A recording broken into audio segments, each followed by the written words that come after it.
Hi friends, நம்ம இந்த வீடியோவில் என்ன பார்க்க போகிறோம்னா, குவிக் மாஸ்க்னு ஒரு ஆப்ஷன் இருக்குது நம்ம மாஸ்டர்கேமில். அது எப்படி யூஸ் பண்ணுறதுன்னு பார்க்க போகிறோம்.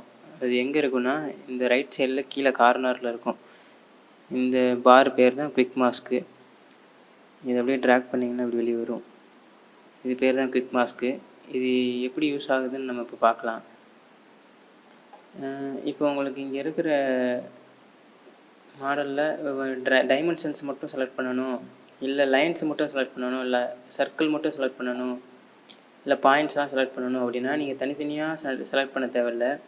அதுக்கு பதிலாக இங்கே குவிக் மாஸ்கில் ஃபஸ்ட்டு என்னென்னு பார்த்தீங்கன்னா QM டிராஃப்டிங் இருக்கும்.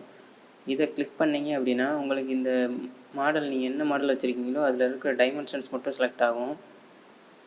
அதே மாதிரி உங்களுக்கு இதில் இருக்கிற கர்வ் வேணும், கர்வ் மட்டும் செலக்ட் பண்ணணும் அப்படின்னா நீங்கள் இந்த சர்ஃபேஸ் கர்வ்னு ஒன்று இருக்கும். இதை கிளிக் பண்ணிங்கன்னா சர்ஃபேஸில் இருக்கிற கர்வ்லாம் செலக்ட் ஆகும். அதே மாதிரி இங்கே பக்கத்தில் பார்த்தீங்கன்னா QM பாயிண்ட்ஸ்ன்னு இருக்கும். அந்த பாயிண்ட்ஸை கிளிக் பண்ணிங்கன்னா இப்போ இங்கே இருக்கிற நீங்கள் என்ன ஒரு மாடல் வச்சுருக்கீங்களோ அதில் இருக்க பாயிண்ட்ஸ் எல்லாம் செலக்ட் ஆகும். நீங்கள் தனித்தனியாக போய் செலக்ட் பண்ணணும்னு அவசியம் இல்லை. அதே மாதிரி QM லைன்ஸ்ன்னு இருக்கும். இதை கிளிக் பண்ணிங்கன்னா லைன்ஸ் மட்டும் செலக்ட் ஆகும். அதே மாதிரி QM சர்க்கிள் இருக்கும். சர்க்கிள் கிளிக் பண்ணிங்கன்னா ஆர்க்கு, அப்புறம் சர்க்கிள், இந்த மாதிரி ஏதாவது உங்கள் ட்ராயிங்ஸில் இருந்துச்சுன்னா அதை மட்டும் செலக்ட் பண்ணும். அதே மாதிரி ஸ்ப்ளைன் அப்படின்னு கிளிக் பண்ணிங்கன்னா இதில் இருக்க ஸ்ப்ளைன் மட்டும் செலக்ட் ஆகும். அதுக்கப்புறம் நம்மகிட்ட இங்கே சர்ஃபேஸ் மாடல் ஒன்று இருக்குது, சாலிட் மாடல் ஒன்று இருக்குது.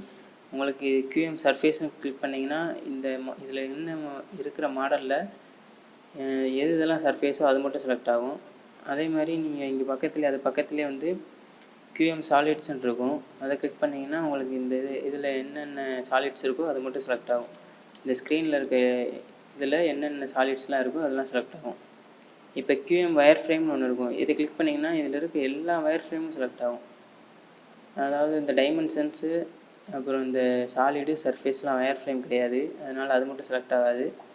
மற்ற எல்லாமே லைனு, ஆர்க்கு, ஸ்ப்ளைன் எல்லாமே செலக்ட் ஆகும். அதே மாதிரி இப்போ நீங்கள் ஃபுல்லாக செலக்ட் பண்ணிட்டீங்க, எனக்கு இதெல்லாம் அன்செலக்ட் பண்ணணும் அப்படின்னா இங்கே அன்செலக்ட் ஆல்னு இருக்கும். அதை கிளிக் பண்ணிங்கன்னா அன்செலக்ட் ஆகிரும். ஓகே ஃப்ரெண்ட்ஸ், இது உங்களுக்கு யூஸ்ஃபுல்லாக இருக்கும்னு நினைக்கிறேன். நம்ம அடுத்து வேறு ஏதாவது ஒரு வீடியோவில் பார்க்கலாம். பாய்.